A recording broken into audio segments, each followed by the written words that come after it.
What's up, tribe? This is Black Ink Crew New York, or the original, or whatever. We are still in season 7, but this is episode 15. I guess they took a little hiatus so we could get Chicago and whatever. I'm gonna be honest with y'all. I don't know how long I'm gonna hang with this because I said I wasn't gonna review it no more after that whole situation went down with Donna and y'all know who I'm talking about. Donna's boyfriend. Why I can't remember his name. Um, But we'll start it off. We're gonna see where we end up. So this gonna be real down and dirty. So we start off the episode. Bay and Rob ended up getting married. They went to the Justice of the Peace. They decided, they ain't need the whole hoopla, foo la, and they went down to the Justice of the Peace and just kind of did it themselves. Her mom is still in town. They've been celebrating for a week. She said her mom been cooking something different every night, bringing it down to the shop. Everybody's happy, laughing, joking, ha ha ha. Ted and old girl, well, I don't know why I can't remember nobody's name. They are ridiculous. Okay, it's one thing to be with your boo and be booed up and all that. It's something totally different to just be inappropriate. She's sitting all on his lap and he rubbing all on her boobs. It's just extra. Okay, it's a lot and it's extra. Sky comes through. Sky has been given a fake title because she's got her boutique down in Miami and she can't really be full-time in New York, so they came up with this little fake title that she's head of HR, and she done already broke about 20 laws just telling them they could have sex with each other on the job and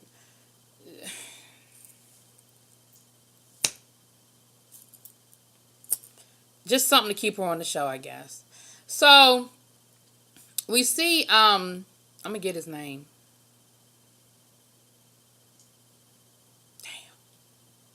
Donna's boyfriend. Why I can't remember that boy's name? Whew.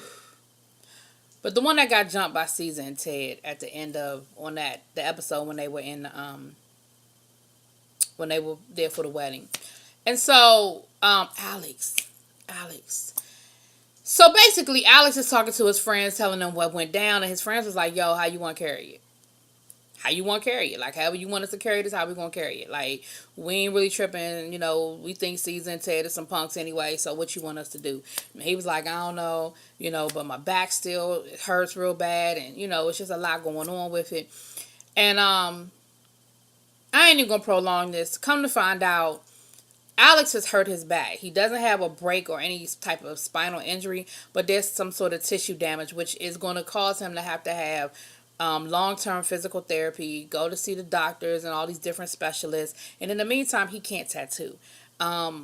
They show her take him to the emergency room, and he is in so much pain. He is shaking. And I know for the people who watch this, going to be like, damn, she got everything. But I've had back spasms before, and it is not fun. And matter of fact, they had the pain I was in, they had me on oxycodone.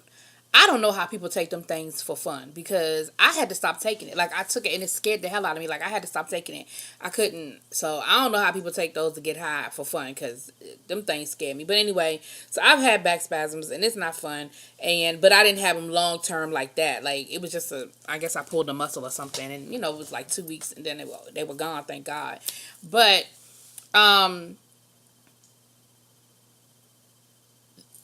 and of course Donna is like, we're going to get Caesar. She said, and, even with all that went down, nobody called to check on us. Nobody asked if Alice was okay. Like, it's one thing, I guess, to stay loyal to Ink or whatever. But the fact that there were people that Donna was cool with that haven't reached out to her. She said Sky hasn't called.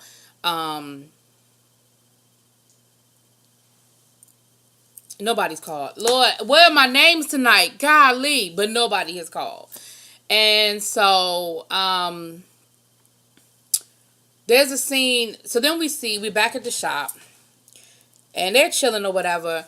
And Red comes through. Red is the mother of Dessalines, Sky's son. And he comes through talking about, you told me that when he turned 18, that I could talk to my son. Where's my son? Where's my son? Where's my son? Give me his number. Give me his number. And it got real volatile, like to the point where, because Sky tried to walk away. To her credit, she tried to walk away. But dude kept talking, he kept talking, to the point where she came back And they were like in each other's face. Now here's my problem. My problem is Caesar and Tad were there. Neither one of them said nothing. Neither one of them jumped up. Tatiana, Ted's girlfriend, Tatiana was the one that ended up saying something to him, and he gonna tell her, you don't want none of this. You don't even know nothing. She was like, I don't need to know nothing about what's going on, but what I do know is that what you're doing is inappropriate, and this isn't the time or the place. To the point where, then security finally got him out of there. Then Ted talking about something, get your punk ass out. You should have been the first one to jump up, and if not to defend Sky, but when your girl got in there and he started yelling at your girl, you should have been saying something. But neither here nor there. It is what it is. So Caesar, his daughter, and Crystal, the mother of his daughter, they're out to brunch or whatever. Come to find out, daughter got a little boo. Got a little boyfriend, some guy that likes her, and they supposed to be going out bowling. Of course, Caesar's like, I'm going.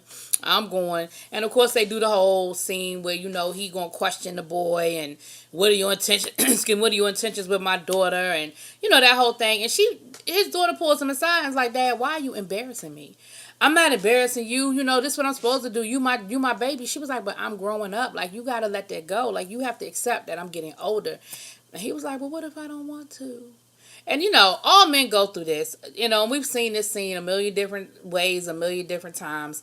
But I like the fact that she pulled him aside and said, look, Dad, you got to let this go. Like, I appreciate that you trying to look out for me. I appreciate you trying to be daddy, big daddy over here. But I'm good. And you got to trust me. And he's good. Like, he's just a friend. Ain't nothing going down. Ain't no boom boom. Ain't none of that. And so, whatever. Then we have a new tattoo artist who comes through. And here's my problem. Okay. Again, I know it's a TV show. And I know that it's entertainment value. But my problem is she comes walking in the door and immediately it's like a Me Too infomercial. You know what I'm saying? Caesar talking about her booty. They talking about how cute and sexy she is. Like, they immediately coming on to this woman, and she's a tattoo artist, been doing tattoos for 6 years. She's from Puerto Rico, but she's, grew up in the Bronx. Dad's in jail. She had to fend for herself. Boom, boom, boom, right? And she does a tattoo, which did look nice. When she got done, it was like tiger eyes on the forearm. It was nice. It looked really nice. And of course, everybody was impressed with her work. So they're like, okay, cool, you got the job. Because Tati was like, look, now that Alex and Donna are gone, we need some new blood. We need some people to come through. So Sky starts asking her all these questions because she had an HR. So she's going to interview her. Have you ever slept with a coworker? Have you ever slept with clients? Do you give happy endings? And I'm like, again, I get it that we are making a show and it's for entertainment purposes, but just that whole vibe, like I said, in the era of Me Too, I wasn't entertained. And like I said, maybe, like, that's why I said, I don't know how long I'm hanging with this show, y'all. I just don't know. Because it's like, they're not even pretending. You know what I'm saying? They're not even pretending that this is not some scripted hot fried mess. You know what I mean? So then we see Sky meet up with Red. She talked to her son. Her son said, look, go ahead and give my dad my number. He can call me or whatever. So they meet up. This long table. She at one end, he at the other end. And he started coming. I mean, and he was being disrespectful. He came off to her crazy. And her thing is, look, you are a predator. I really don't want to introduce you to my son. I was 14 and you were 28. And he was like, but you lied about your age. My thing is, I can believe that Sky lied about her age. Most girls lie about their age when they're young. I can believe she lied about her age. But you were still 28. She didn't say she was 24. You know what I mean? Like, did you really believe that she was that? Like, you still had to know she was young. You still had to know she was probably 16, 17 years old. Maybe you ain't believe 14. But you still had to know she was a young girl. And you was still damn near knocking on 30. So, come on. And, Sky's thing was he was abusive to her. Which, the way they look like they going at it on here, I can believe that too. So, there is a lot of bad blood with them. You know what I mean? It's just a lot of bad blood between the two of them. And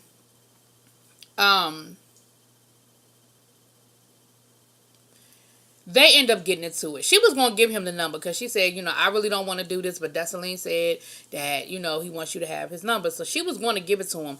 But the way he just came off talking to her so crazy, and then, of course, they got into it, and she tried to jump across the table, and security had to break them out, and then she ran out, chased him down the street, so he got in his Uber, honey, and got out of there. It was a mess. But again, he was disrespectful the way he came at her. And, clearly there's just a lot of bad blood there. Now, according to the blogs, Sky's not talking to her sons anymore. They're not talking to her because of the father's interference from the father. So I'm sure there's going to be part of the storyline as we go deeper into, the season. So Tati and Ted. Ted said, "Hey, I'm loving life. I'm loving living with, the time me and my girl are spending together. I don't even want to run the streets no more. I'm cool with us hanging out and cooking dinner and all of that." And so we see them at the apartment, and Ted's got, Ted and his sneakers. He got this whole wall display, honey, of sneakers, and behind that is just a whole nother wall of sneakers. Like, he's gotta have, I don't know how many boxes of sneakers, but it's got to be in the hundreds. My brother had a friend like that one time. I mean, he just had sneakers on top of sneakers on top of sneakers. And I ain't mad at you. If that's your thing, everybody got their vices. Everybody has what they spend their money on. If that's what he spends his money on, cool. But Tati had ended up messing up one of his things, one of the cases. And he came through and was like, "What are you doing? Like, why are you touching my sneakers?" And she said, "Well, I just wanted somewhere to put my stuff. I keep bringing my stuff back and forth, and I just want somewhere where I could put my shoes. I thought maybe I could get, some space." And he was like, "I love my sneakers. Like, I love my sneakers." She was like, "Yeah, but, I'm over here all the time. Like, I can't get nowhere to put my shoes." So he gives her one little box to put one pair of shoes. And you would think he just asked her to marry him, honey. She was like, "I know it doesn't seem like much, but it really means a lot. Now it's time for me to get the keys to the apartment." You ain't. You got a long ways to go before I feel like Ted is giving up keys to his apartment. Like, you just got a box. He ain't gave you a drawer. He is one pair of sneakers right there. So, mind you, what they're building up to is Red is mad at Sky connected to Black Ink. Donna really more so than Alex, but Donna is mad at Black Ink. And then basically just the whole them being a target because people know it's Black Ink or whatever. So they're in the shop, and all of a sudden the glass breaks. Now they're trying to make it seem like it was a gunshot. I think somebody just threw a brick through it. And of course they had the cameras running back and forth. "Where's Caesar? Where's Ted?" And that's how the episode ended. So we'll see what goes down next week. Like I said, I'm going to give it a couple of weeks, y'all. I'm going to give it a couple of weeks. Because I feel like I'm really still stuck on that whole situation with Caesar and with Alex. Because Alex never did anything to disrespect Caesar. And again, I don't know how much of this is the show and how much of this is real. But Alex never did anything to disrespect that man. If anything, he held him in high regard and respected him. And he chose him over Donna at one point. Remember when they went down to New Orleans and Donna didn't want him to go, and he was like, "Yo, I gotta, like, Caesar's been there for me. I gotta do this for him. Like, this my man or whatever." And she, and for them to jump him, and basically his only beef with Alex is because he couldn't put his hands on Donna. So it was like, "Well, I can't put my hands on your girl, so I'm gonna put my hands on you." And it is what it is. And Alex was like, I tried to stay neutral. Like, and for real, what Donna did wasn't even that disrespectful. I mean, she did kind of, she was disrespectful, but not to the point to take it to this level. She smushed him or whatever and told him, "You stupid," but shit, you ain't been called stupid before? Like, it had to go to this level. And Ted did apologize on his Instagram, but Caesar, I never saw where Caesar apologized. Matter of fact, I saw where Caesar dug his heels in and even deeper and was just like, "Oh, well, it is what it is." So, I don't know, y'all. We're going to see how this thing shakes out. Y'all let me know what y'all think. Drop it in them comments. Peace.